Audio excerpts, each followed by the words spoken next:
Olá, caros amigos participantes e assistidos do Sebrae Previdência.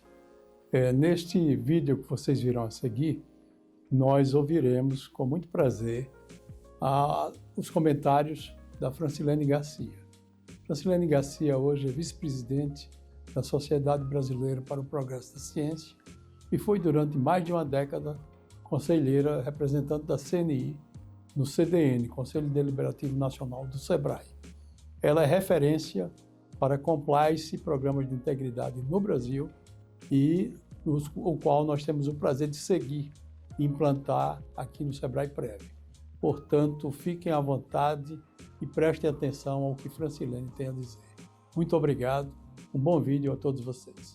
Bom, eu tive a satisfação de ingressar no CDN, no Conselho Deliberativo do Sebrae Nacional, em 2012, quando eu estava presidindo a Amprotec, que é a Associação Nacional de Ambientes Inovadores do país.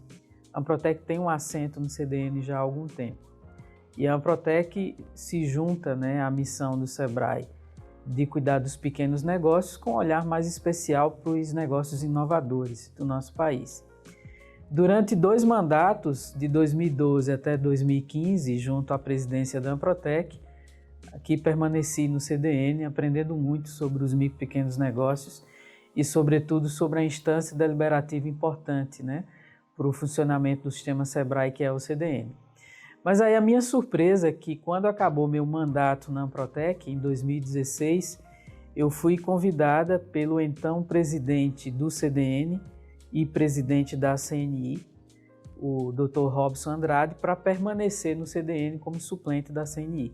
E naquele momento, em 2016, o sistema Sebrae iniciava a construção do seu programa de integridade corporativa, ou programa de compliance. E aí, de forma muito interessante, eu me envolvi como a primeira coordenadora do Comitê de Compliance do sistema Sebrae, e a partir daí nós começamos toda uma jornada que durou até recentemente, Então foram 8 anos de ações e iniciativas na estruturação do programa de integridade corporativa do sistema Sebrae.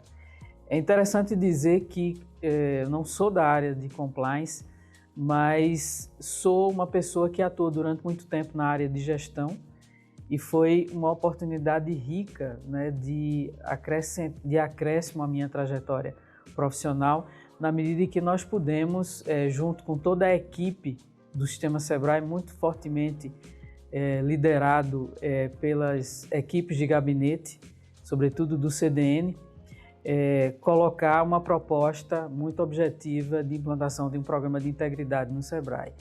É importante dizer que a cultura de governança no Sebrae, ela teve, ao longo desses últimos anos, a oportunidade de experimentar a implantação dessa estrutura de governança, que a partir do nacional contagiou e incluiu todos os Sebrais estaduais, De maneira que, a exemplo do que o CDN tem, que é um comitê de compliance composto por conselheiros do CDN, nós temos hoje em todos os estados da federação, ligados aos conselhos estaduais do Sebrae, os CDEs, comitês de compliance similares. Esse espelhamento do programa, eu quero crer que foi um dos passos decisivos para que a cultura em torno de um programa de integridade no ambiente Sebrae, com toda a diversificação que o Sebrae tem, entre as ações de todos os estados,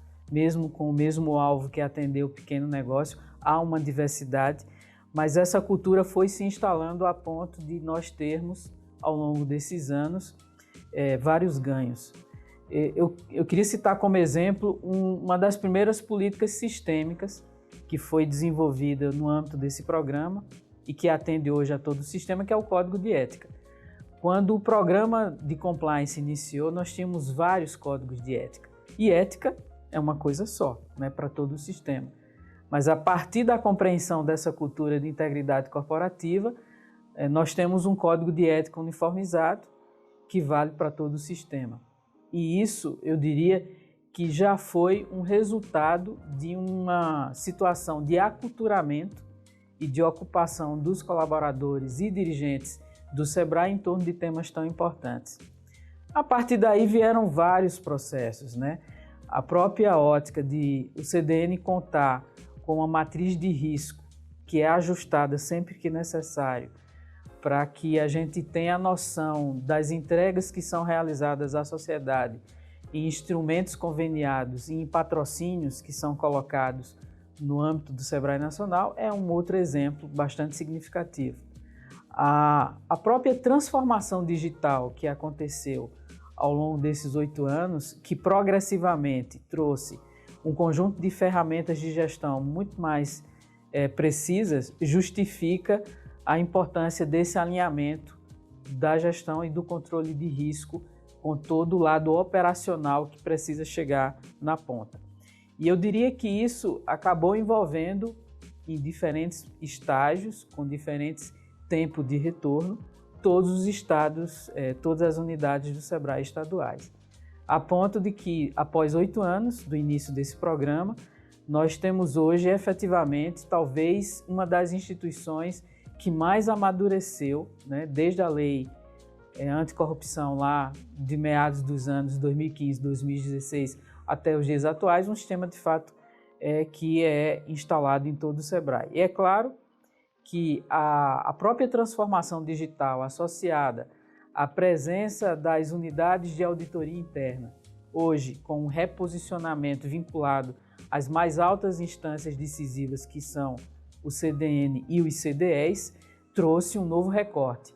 E é claro que isso é visto não só para os colaboradores do SEBRAE, para aquele cliente primeiro, né, na ponta, que são os pequenos negócios, mas também pelos órgãos de controle, como uma medida decisiva de maior ocupação e consequência com a entrega da missão do SEBRAE, que particularmente é ajudar a apoiar o pequeno negócio lá na ponta. Entre outras coisas, algumas das atividades com as quais eu me relaciono, quando passei pela Secretaria Estadual de Ciência, Tecnologia e Inovação, no período de 2011 a 2018, foi ter assumido a presidência do Fórum de Secretarias Estaduais de Ciência, Tecnologia e Inovação, ou CONSECT. Naquele momento, e esse fórum tem assento no Conselho Nacional de Ciência e Tecnologia, e eu acabei assumindo também a honrosa missão de coordenar o Comitê de Marco Legal no âmbito do CCT, e nós estávamos vivendo ali, meados de 2011 e 2012, a necessidade de revisitar a Lei de Inovação no Brasil, que era de 2004. Essa lei, como a gente costuma dizer, não pegou, né? Então era necessário que os atores do Sistema Nacional de Ciência, Tecnologia e Inovação revisitassem a lei de 2004 para que a gente tivesse, digamos, as medidas necessárias de progresso e uma lei que pegasse no cenário brasileiro. Por que uma lei não pegou, né? A gente ainda continuava vivendo as mesmas dificuldades dos processos de transferência de tecnologia, sobretudo naquilo que é as pontes de vinculação entre universidades e empresas. Ou seja, como assegurar que o conhecimento produzido no ambiente acadêmico, notadamente no momento certo, será repassado por setor produtivo, né, para as empresas de uma maneira geral. E aí fez com que esse comitê, com um conjunto de atores do Sistema Nacional, pudesse apresentar, então, o presidente Dilma, em 2016, uma nova minuta de lei que foi sancionada, que é a Lei 13.243, que é o nosso novo marco legal de ciência, tecnologia e inovação, que foi regulamentada já na sequência em 2018 pelo então presidente Temer. Esse novo arcabouço legal foi fundamental para que a gente tivesse, mais recentemente, por exemplo, o marco legal das startups, né? E todo um conjunto de novos conceitos que são fundamentais para que essa base empreendedora que a gente tanto defende aqui no Sistema SEBRAE, cada vez mais seja presente na mudança e nas novas oportunidades de inserção do nosso jovem, né, e das pessoas de uma maneira geral no mercado produtivo. E aí eu queria fazer até um pequeno destaque aqui em termos desse marco legal. Esse marco legal facilitou a compreensão, em termos brasileiro, em termos de leis, da importância que é o empreendedorismo inovador para o país, né? como presidente que fui da Amprotec, uma das coisas que a gente tem observado, sobretudo nos últimos 30 anos, que é a idade que a Associação de Ambientes Promotores de Inovação tem, é a importância de cada vez mais nós termos empreendimentos inovadores surgindo no país, se apropriando de conhecimento que são desenvolvidos nos ambientes tecnológicos. Para dar um exemplo, já que eu estou aqui no Sebrae Prev, a economia da longevidade, por exemplo, né? É uma ocupação que a gente tem com uma transição demográfica que se instala no país, né? Nossa população está envelhecendo. E aí, se eu tivesse que responder, o que é que eu vou fazer nos 20 anos a mais que eu tenho uma tendência de viver e pessoas da minha geração igualmente? É preciso que a gente se prepare, né, de forma a não só poder ter uma qualidade de vida, né, razoável, então uma série de ocupações com relação à própria ocupação com a saúde, o bem-estar, mas também com a sustentabilidade financeira, né? Então, isso insere nessa discussão não só o desenvolvimento de soluções tecnológicas inovadoras para essa maior longevidade, seja no campo do bem-estar, da mobilidade, da habitação, da saúde, seja no que for, mas também do ponto de vista da engenharia financeira de cada um, né? E aí a gente não só pensa na forma de poupar e como poupar bem, mas como fazer que essa poupança seja a mais adequada e a mais oportuna para esses 20 anos a mais, por exemplo, que a gente possa viver. Isso inclui, inclusive, a próxima requalificação numa trajetória. Então, se durante todo o tempo você esteve numa atividade XYZ, você vai pensar que nesses 20 anos a mais, talvez você tenha uma requalificação profissional para se manter ativo, né? Dentro dessa componente aí de vida que a gente acaba tendo. Então, eu diria que o marco legal, ele tem sido fundamental para essas novas estratégias de negócio surgirem.